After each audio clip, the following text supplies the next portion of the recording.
I'm Chuck Smith. And I'm Carol Matriciana. Welcome to this edition of The Pagan Invasion. For over a century, an ever-increasing spiritual awakening has attracted millions of Westerners to an Eastern philosophical and religious worldview. One vehicle used to spread the message to America and Europe has been an endless procession of India's elite priesthood, who are said to have experienced the secret knowledge of the universe and become transcended. They are known as the masters, swamis, gurus, and yogis.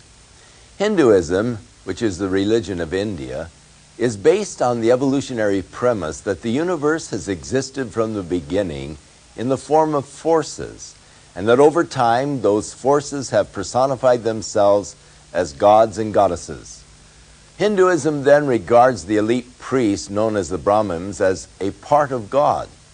And within this framework, the priest is seen as the equivalent of God, or in some instances, even greater than God. Originally, it was believed that the Hindu could only attain spiritual transcendence in his old age. But in 1861, through the supposed revelations of a dead incarnation of Guru Babaji, the idea that anyone in any stage of life could receive this secret knowledge was a welcome shortcut. A revelation indeed that was to be popularly received in the West through the teachings of subsequent gurus and god-men.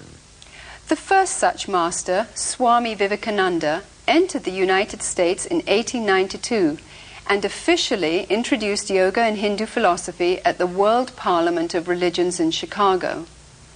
His attempt to present Hinduism as science shocked his American audiences, many of whom considered Hindu occultism an abomination.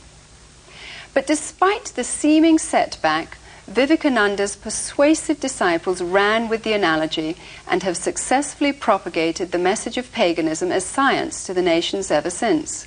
One of the most acclaimed of India's god-men, due to his association with the Beatles during the 60s, is Maharishi Mahesh Yogi. The Beatles encouraged millions of their fans worldwide to meditate their way to salvation through transcendental meditation, a user-friendly technique of Hindu mysticism artfully designed for the Westerner. However, after a few months, the Beatles became disillusioned with their personal yogi and publicly admitted that they had been spiritually duped. We made a mistake. I think other people are making a mistake to go see you now. That's up to them. And we thought... What? We're human, you know. What do you mean by a mistake? That's all, you know. We thought there was more to him than there was, you know. But he's human. And for a while we thought he wasn't, you know. Thought he was... Nevertheless, the millions already attracted by the Eastern message had swallowed the tantalizing alternative to Judeo-Christianity and had begun their pilgrimage to Eastern persuasion.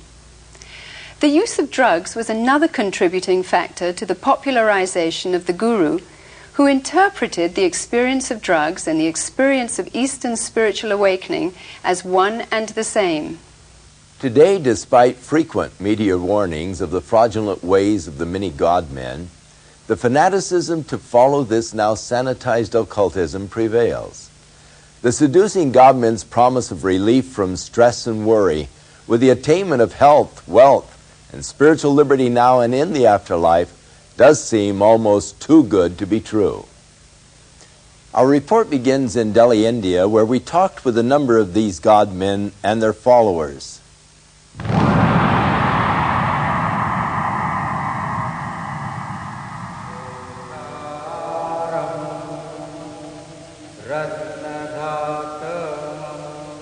Here in Delhi, India, Guru Darshan Singh, only one of hundreds of gurus, has personally converted or initiated some 15,000 followers. He explains that it is the job of the guru to groom his disciples into the shortest path to salvation. Salvation is the same, but you know, we have various paths leading to it. You know, some of the paths are long paths, other paths are the short paths. Why is a master then necessary? Master is necessary, to groom you into the shortest path. Descended from a long line of Hindu spiritual masters, Rabindranath Maharaj is a former guru and accomplished yogi who was worshipped by thousands. The Hindu needed to be near his guru. The Hindu needed to consult his guru. He eventually saw his guru as the only means to salvation. It is absolutely extraordinary also to look at disciples of some of these gurus that I saw in India, for example. These adoring, huge, open eyes that just will accept anything from him and that just love him beyond anything. I loved Maharishi. I worshipped him. Therefore, everything he said or did or thought was perfectly right in my eyes. I just met Bhagwan and there it was. It's nobody else than him. Bhagwan is my master and I love him. I'm in love with him. That's the only thing I can say.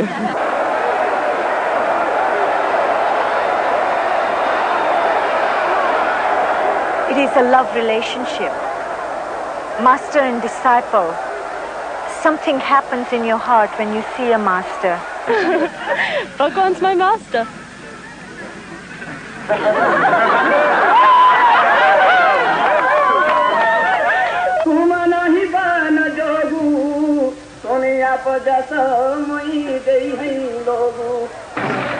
Here at the Kumbh Mela Festival or Aquarium Fair in Allahabad, India, 20 million Hindus gather to witness an endless procession of hundreds of these self-proclaimed God-men.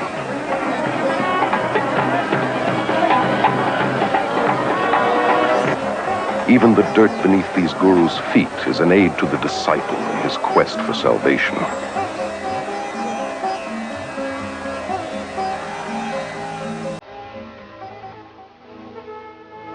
This footage was covertly photographed and smuggled out of India.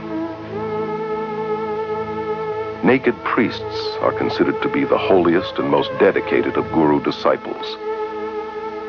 Many cover their bodies with cremation ashes and dirt and mat cow dung into their hair.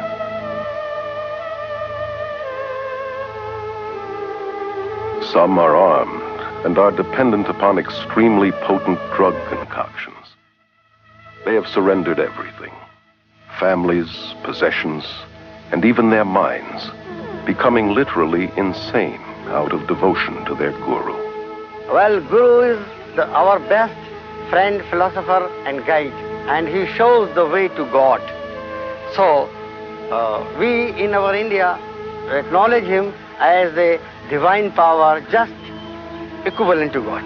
If anyone could be near the beloved Master and witness the love, the compassion, the humility, the grace, the generosity, no one in his right mind would not know that this is a walking, talking, living God on earth.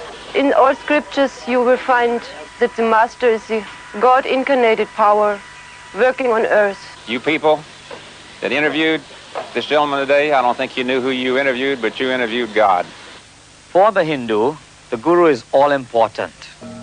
The guru is his Lord, his master, his savior, even greater than God. Yes, Guru is greater than God. Carol Matriciana is a journalist and author of the book Gods of the New Age. Born and raised in India, she moved to London in 1973, where she became one of England's leading authorities on new religious movements.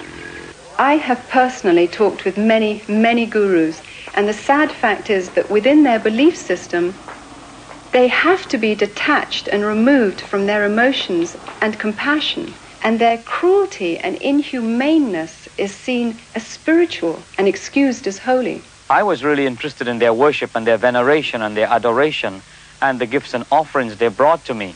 But I was certainly not interested in their problems and their difficulties and hardships and pains. The Guru followers believe that he returns this incredible love that they feel towards him. But in reality, he feeds off their emotions to maintain his own ego. So many people come here because they too are in love with Bhagwan. They too are seeking the wisdom, the love, that Bhagwan has to offer? He has so much love, and he gives his love to everybody, and it helps us to find our love in ourselves. The followers of Jim Jones, leader of the People's Temple, were convinced that their relationship was built on love. And nearly 1,000 of his devoted disciples committed suicide at his command. It was their final gift of total surrender to the leader they loved. Their lives cut short by a madman claiming to be God, the reincarnation of Jesus Christ. Guru Sai Baba is one of India's most powerful men with millions of Indian disciples and a growing Western following. He says of himself, "I am God. My power is divine and has no limit. There is no force, natural or supernatural, that can stop me or my mission."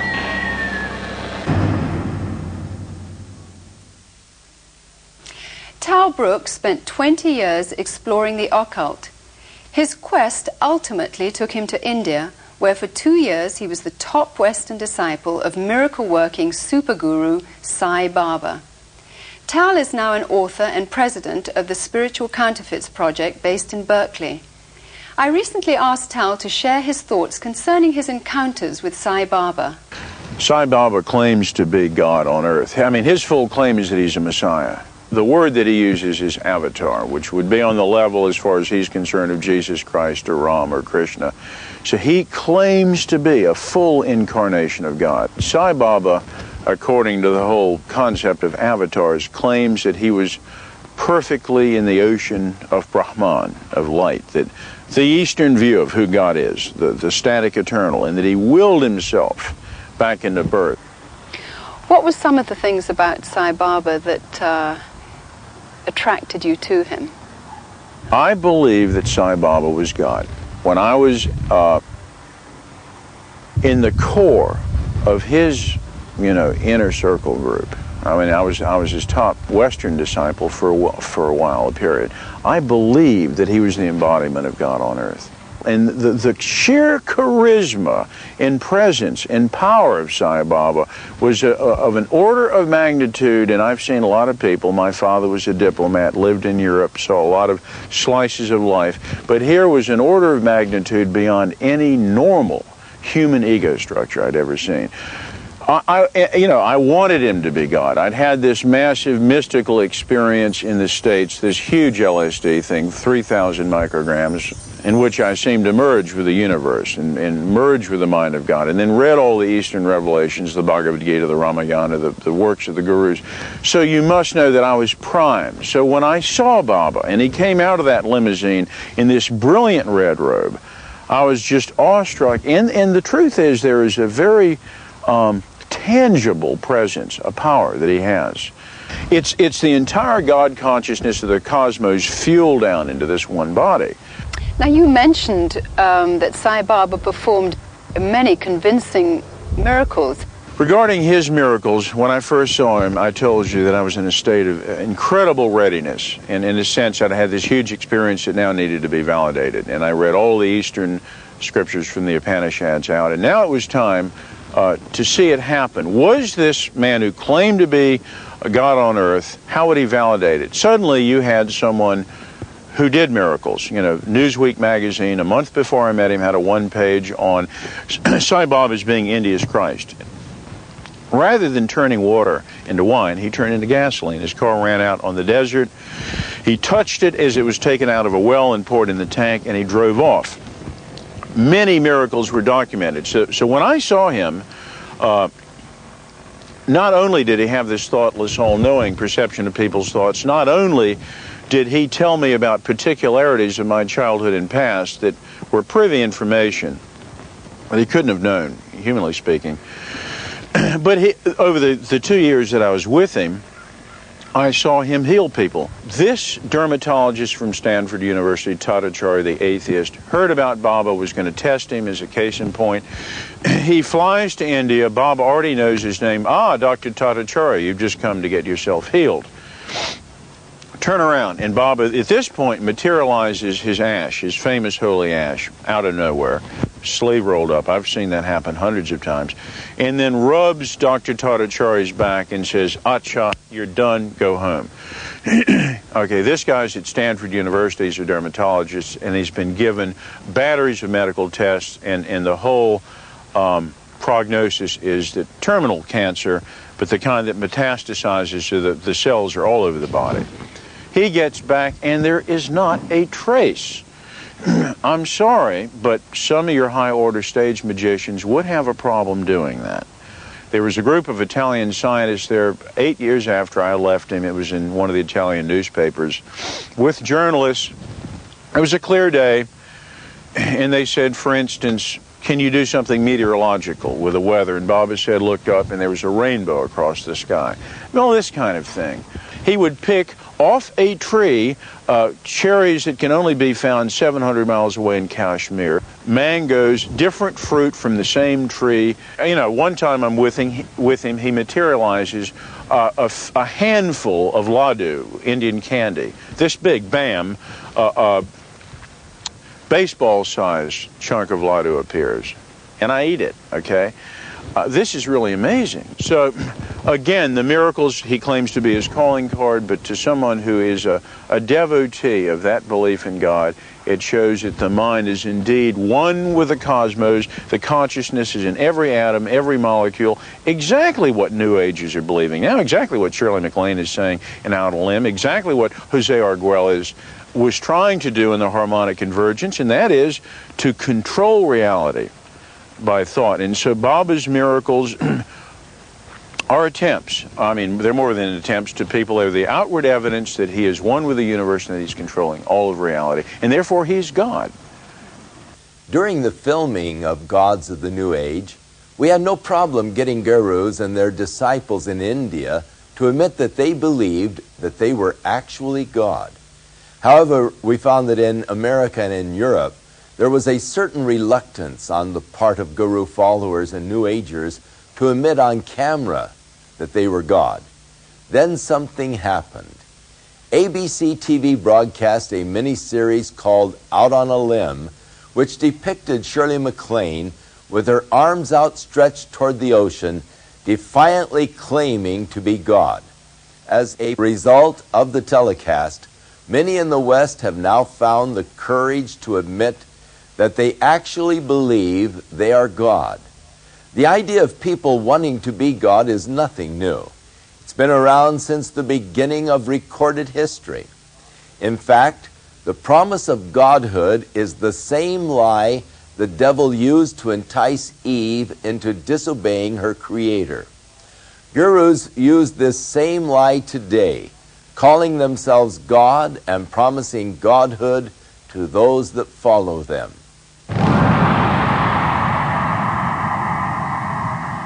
Prabhu Gupta, born and raised in India, is currently a journalist and media commentator in London. Gurus are going to the West because of two reasons. First, of course, they want to convert people. They want them to become followers of their own religion, in some cases themselves. And secondly, because they feel they have something to offer. What these gurus have to offer is a family, a community to belong to, which they don't have. Dr. Os Guinness, an Oxford scholar and noted world lecturer, is author of the bestseller, Dust of Death. One of the deepest longings in the modern world is for a sense of meaning and belonging, sense in their lives and sort of stability in their worlds. And people, having not found that in the West, are hungry for it. And reacting against the West, they're backing into the arms of the East without looking at it straight. Ed Senesi is a former member of the International Society of Krishna Consciousness, known as the Hare Krishna movement. For 3 years, he was editor-in-chief of their magazine, Back to Godhead. The attitude toward the family in the Hare Krishna movement is very unfortunate.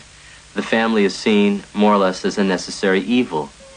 Eckhart Floater, a successful German journalist, became a devoted disciple of Rajneesh in 1979 and spent several months with him in India.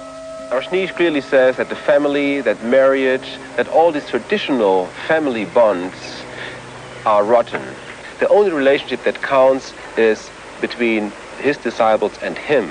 Kathy, devoted disciple of Maharishi Mahesh Yogi for 15 years, was a teacher and governor of Transcendental Meditation, known as TM.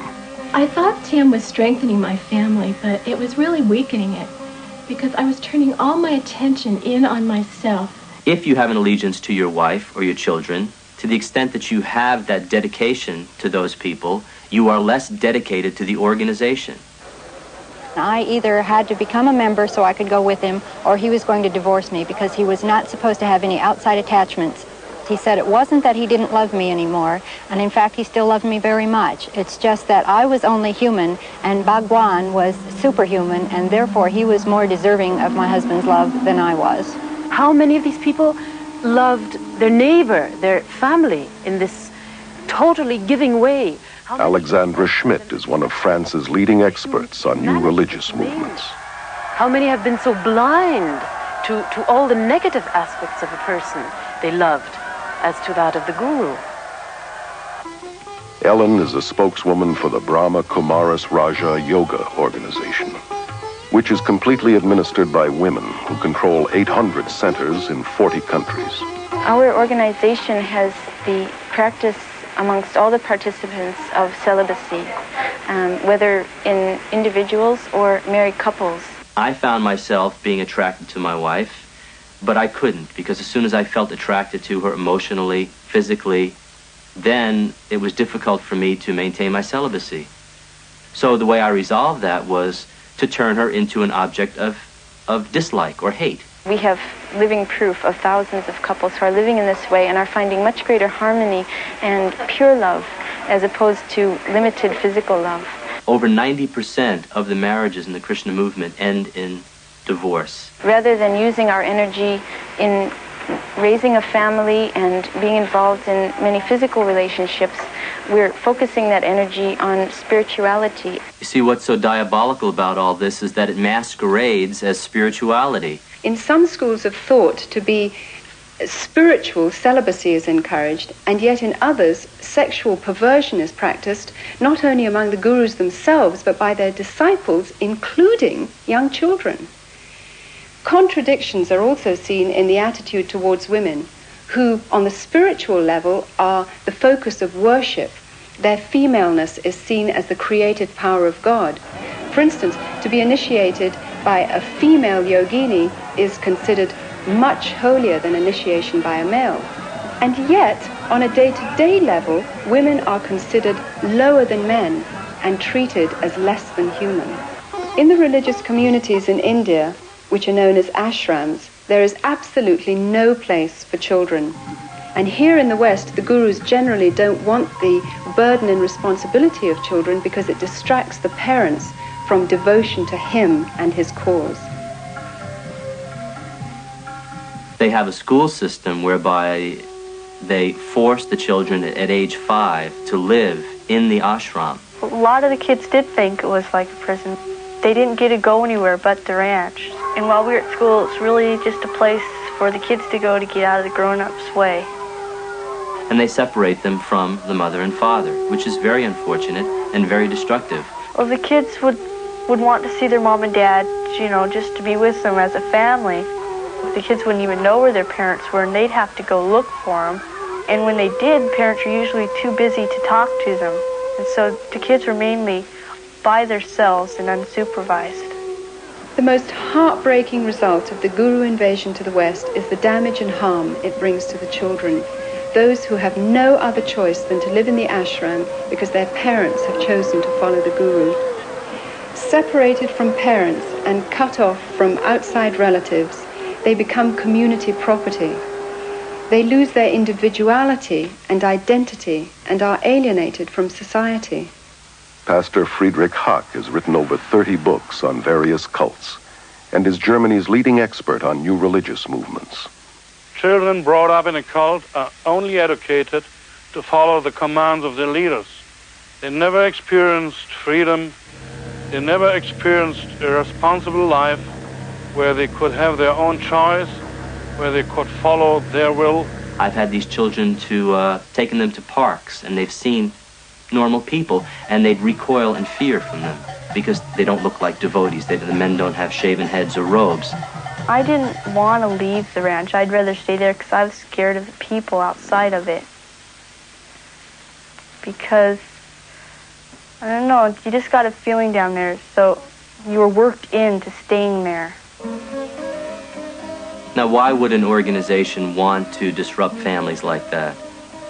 My own understanding in the cult dynamic is that it's a principle of control, divide and conquer.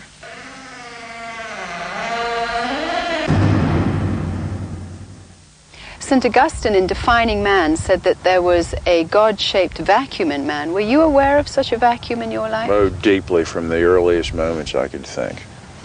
Unless we're absolutely shallow people, there is something in us that wants to know why in the world are we here, what is ultimate truth, we want to settle this issue. And I think Augustine's statement is key. We do have a God-shaped vacuum, and we learn later that we are made by God, in the image of God, and we have a deeply spiritual impulse to know and to connect. What is it that we're searching for in the West that we haven't found? Well, I think of myself as a child and as a university student when I went from psychic stuff to LSD.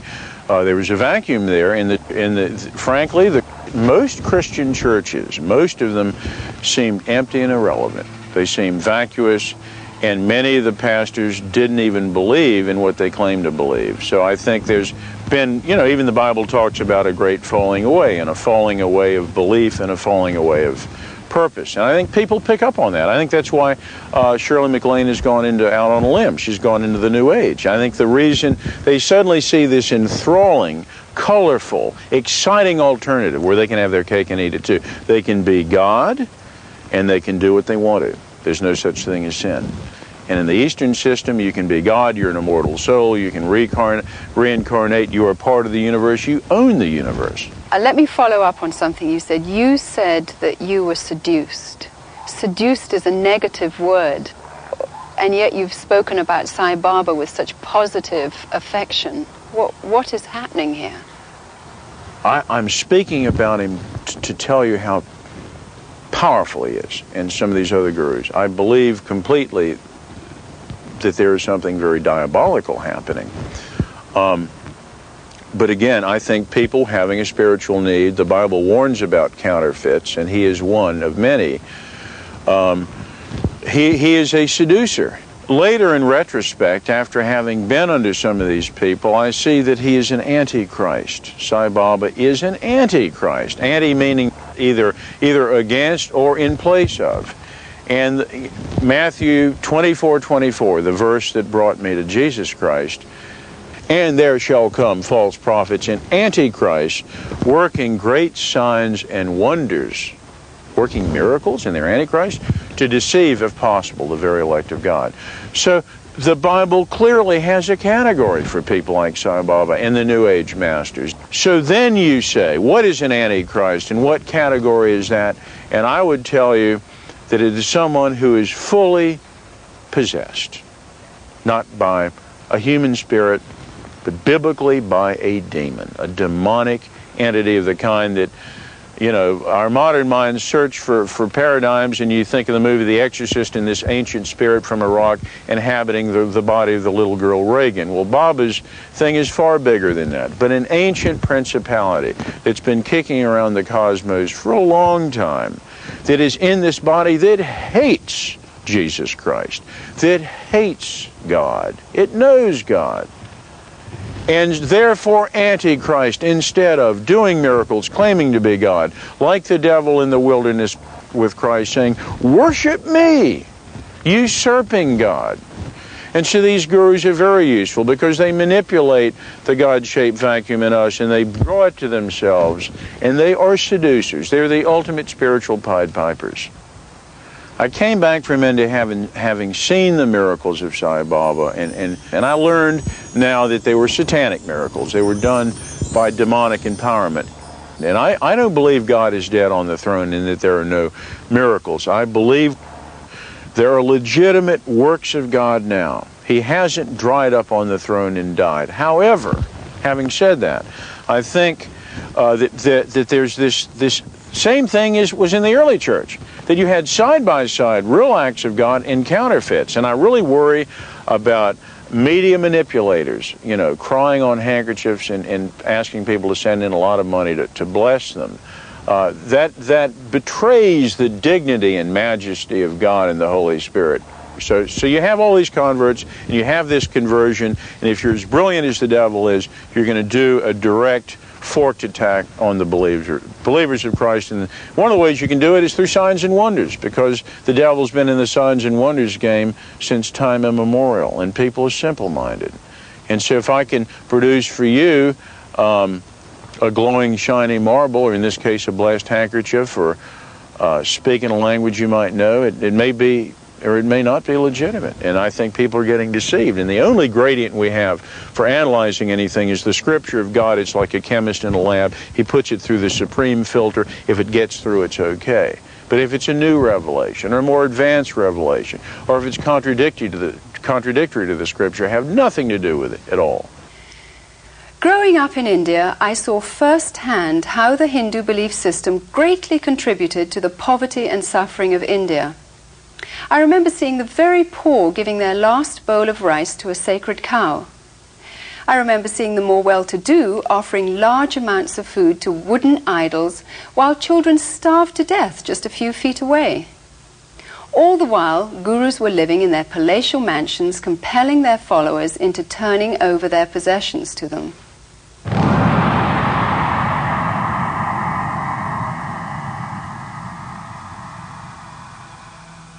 According to the Guru Gita, one of Hinduism's most important scriptures, the follower must not only adore and worship the Guru as God, but surrender himself and all his possessions as well. Most of the gurus that I know of in the West are super rich. Gurus are more interested in white disciples than in Indian disciples, largely because they get more money from the whites. Rob, former transcendental meditator for 13 years, was a TM governor and in charge of teacher training at Maharishi International University. The TM movement is very wealthy. They have land holdings all over the world. They have beautiful hotels in Switzerland. They have university campuses in the Midwest. They have academies on the East Coast, the West Coast. Here he was getting served on silver plates 6 times a day, sleeping on a very soft bed, riding around in a Mercedes. But supposedly he was so renounced that he wasn't attached to these things, so that gave him a right to enjoy them. Maharishi made a statement that says, when the money comes to me, he says it's transcendental. Money is our last priority. Everything else is our first priority. Hundreds of gurus have grown incredibly rich in the West through tax-exempt donations and the manufacture and distribution of every kind of memorabilia honoring these self-proclaimed God-men. They have acquired vast land holdings, armed bodyguards, and outrageous luxuries, from posh hotels to their own fleets of planes, helicopters, and, as in Rajneesh's case, Rolls-Royces. Why not Rolls-Royces? Why have anything less?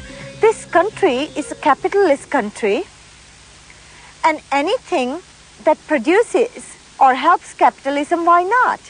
Anybody who says, why have Rolls-Royce? I say, you're a communist. The guru's hypocrisy is diabolical, criticizing the materialism and commercialism in the West and convincing their followers that non-materialism will get them up the spiritual ladder. These gods of the New Age are laughing all the way to the bank. I know of groups involved in drug trafficking, smuggling, prostitution, and the buying and selling of weapons, all done to earn money for the guru. I know of a variety of female disciples who were prostitutes in Bombay and making money with it. I have evidence that the Rajneesh organization is making a lot of their income through illegal trafficking of drugs into this country. If you have your head in a right place, you can create money. It is an art.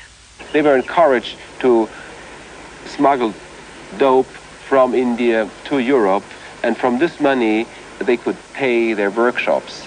If they have to tell you they're with the Christian Children's Fund, or they're with the Salvation Army, or they're using the money to find men missing in action in Vietnam, whatever they have to do to get the money, they'll do that because they believe what their guru told them, that the end justifies the means. Hinduism teaches you to die to the voice of conscience inside that says, it's wrong. It teaches that there is no sin. This can be seen in the way that gurus and their disciples justify murder, violence, robbery, bribery, and crooked business transactions, all done in the name of heavenly deception. People were encouraged not only to spy on each other when they were not properly surrendering to the master, people were encouraged to lie to each other. The mail is censored. We know of bribery with local politicians. People undergo, as I did, a change in their value system and become confused about what is right and what is wrong. Another danger that you can see in a lot of the Eastern thinking is the sort of syncretism and the failure to make distinctions so that you transcend not just right and wrong, but this and that. And I think it's very important to say there are distinctions, not just between right and wrong, but between all sorts of things, to think critically, to think clearly. The whole philosophy of Hinduism is very relative. There are no absolute moral standards upon which to act. Your feeling of right or wrong would change according to your level of consciousness. You can become so completely under the power of this particular person that you refuse to think, or if you like, you're unable to think. You can lose the power to take decisions of any sort, no matter how trifling, in any area of your life. Sally Belfridge, former resident of Rajneesh's religious community in India, wrote of her disillusionment in her book, Flowers of Emptiness. I felt more and more kind of drawn into this emptiness of his. It's impossible to describe. It's more than charisma. Charisma doesn't do it justice at all. It's more than an aura. I really believed that he knew something I didn't, that he was on a plane that I was not. They ask you for total and also brainless obedience and worship because they are God and they are more than human, and you have to follow these gods. You are not asked to deal with your brain and to ask questions. I discover with amazement and dismay the readiness of people to submit. So many people in the world feel that they've got to fling themselves headlong and believe and give up their autonomy. People love to give up this heavy freedom that we have to carry with all the decisions and the effort it implies. Freedom in the East is freedom from individuality. So it's a detached freedom that has no high place of man. And a lot of the Eastern way of thinking is like a sort of mist that falls in, or it's been described as an embrace that smothers any differences. I found that I lost my identity somehow. He had no identity. He was a sort of conduit to the infinite. And I was somehow at the receiving end of something very strange and extraordinary.